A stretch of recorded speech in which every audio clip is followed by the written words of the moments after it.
दर्शक महानुभावहरू नमस्कार। तपाईहरुलाई स्वागत छ युट्युब च्यानल लाइभ नेपाली समाचारमा। देश विदेशका 100 महत्त्वपूर्ण समाचार दैनिक रूपमा प्रस्तुत गर्ने गर्छौं। हाम्रो समाचार अपडेट जस्तो लाग्छ त्यस्तै सल्लाह सुझाव प्रतिक्रिया छोड्न नभुल्नुहोला, साथै च्यानललाई सब्स्क्राइब गर्नुहोला। त्यसैगरी आउनुहोस् आजको मुख्य खबरहरू के छन् त्यस बारेमा जानकारी। मौसम पूर्वानुमान यी दुई प्रदेशमा वर्षाको सम्भावना। प्रधानमन्त्रीलाई शाहीको चेतावनी। राष्ट्रिय अखण्डता आज पुग्यो, यो सरकार ढल्न 17 घण्टा पनि लाग्दैन। त्यसैगरी प्रधानमन्त्री सुशीला कार्कीको एउटै आदेशमा रवि रिहा, रविका सबै मुद्दा खारेज, यस बारेमा जानकारी। त्यसैगरी युवा पुस्ताले गरेको क्रान्तिलाई सबैले स्वीकार गर्नुपर्छ, प्रधानमन्त्री कार्कीको भनाइ छ। एमाले सचिवालय बैठक बस्दै यो हुन् एजेन्डा, यस बारेमा जानकारी। त्यसैगरी अब समाचार केही मिनटमै प्रस्तुत हुनेछ। तपाईहरु नयाँ हुनुहुन्छ भने तल रहेको सब्स्क्राइब बटन दबाउनुहोला ताकि देश विदेशमा रहेका नयाँ ताजा महत्त्वपूर्ण समाचारहरू दैनिक रूपमा अपडेट आइरहोस्।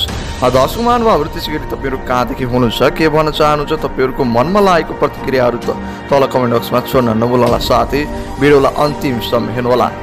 त्यसैगरी कांग्रेस केन्द्रीय कार्य समितिको बैठक आगामी आइतबारदेखि सुरु हुँदैछ। उक्त बैठकको भने उपस्थित जनाउने देउवाली दिएका छन्। पदाधिकारी र पूर्व प्रधान पदाधिकारीका शीर्ष नेता सम्मेलन बैठकमा स्थापना पक्ष र इतर पक्षका विशेष महाधिवेशनका लागि हस्ताक्षर गरिएको विशेष आरोप प्रति आरोप समेत लगाएको थियो। कांग्रेस प्रवक्ता प्रकाश शरण महतले नियमित महाधिवेशन गर्ने कुरा कसैको विमति नभएको बताए, तर मङ्सिरमै गर्न सकिन्छ कि सकिँदैन भन्ने महतले भनेको उठाएको भनाइ छ। त्यसैगरी व्यावहारिक रूपमा मङ्सिर मसान्तरभित्रै गर्न सकिने अवस्था भयो भने अनावश्यकता रूपमा लाग्नुपर्ने भन्ने छैन, महतले भने। तर महाधिवेशन गर्दा विधिक प्रक्रिया र सहभागिताको कुरा हुन्छ। जेनजी आन्दोलनको माग सम्वेदन गर्न पनि युवाहरूको सहभागिता कुरा छ। यी सबैको कुरालाई हेरेर प्रश्न नउठ्ने गरी महाधिवेशन गर्नुपर्छ।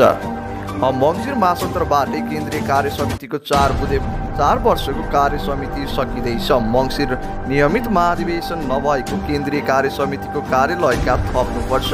महाधिवेशनहरूले कार्यपालिका नथपेर महाधिवेशन जानुपर्ने अडान पछि नहट्ने सङ्केत दिएका छन्। विशेष महाधिवेशन मङ्सिर साताभित्रै गर्न सकिन्छ। यसले सभापतिज्यूले वर्गीकरण गर्न सहज गराउँछ। नियमित महाधिवेशन गर्दा जेनजी आन्दोलनले गरेको माग सम्वेदन गर्न विधान सम्वेदन गरी सबै तहका युवाहरूलाई सहभागिता बढाउन सकिन्छ। महामन्त्री शर्माले भने नियमित महाधिवेशन गर्न नसक्ने विशेष महाधिवेशन गर्नुको कुरा विकल्प नभएको उनको भनाइ थियो। नेता शेखर कोइरालाले नियमित महाधिवेशन आफ्नो पुरानै अडान रहेको बताए। मैले पहिलेदेखि नै समय नियमित महाधिवेशनको कुरा उठाउँदै आएको हुँ, अहिले पनि त्यहीमा अडिन्छु, उनले भने।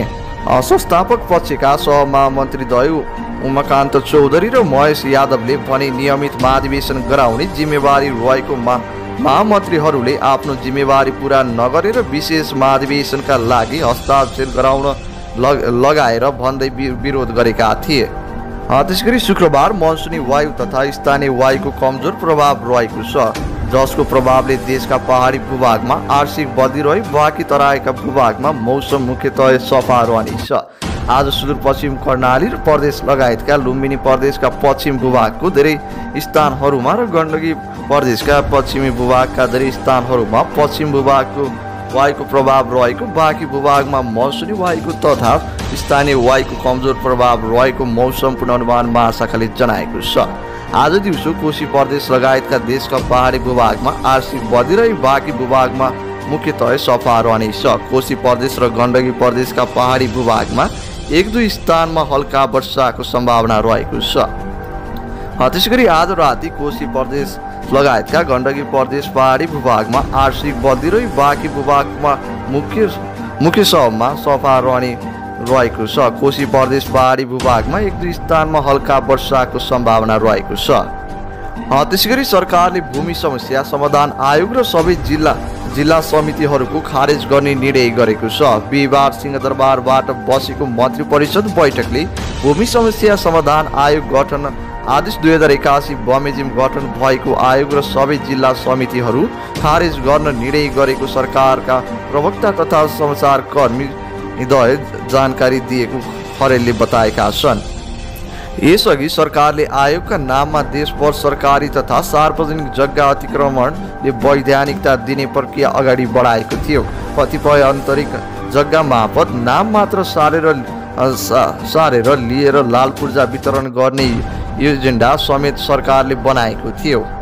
त्यसैगरी प्रधानमन्त्री सुशीला कार्कीले युवा पुस्ताले गरेको क्रान्तिलाई सबैले स्वीकार गर्नुपर्छ आग्रह गरेकी छन्।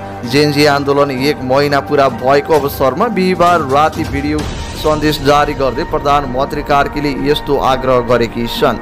भिडियो सन्देश मार्फत प्रधानमन्त्री कार्कीले जेनजी आन्दोलनका क्रममा धेरै युवाहरू शहीद भएका र सयौं व्यक्तिहरू घाइते भएको गम्भीर दुःख व्यक्त गर्दै शहीद परिवार र घाइते परिवार व्यक्त संवेदन प्रकट गरेकी छन्। त्यसैगरी यो घटनालाई अत्यन्त पीडादायक क्षणमा रूपमा सधैँ रहनेछ। प्रधानमन्त्री कार्कीले भनिन्, युवाहरूले गरेको यस राजनीतिक क्रान्तिको भावनालाई आज हामी सबैले आत्मसमर्थन गर्न जरुरी छ। उनले क्रान्ति पछाडि कारणहरूलाई संवेदन गम्भीरताको साथ लिनुपर्ने बताइन्।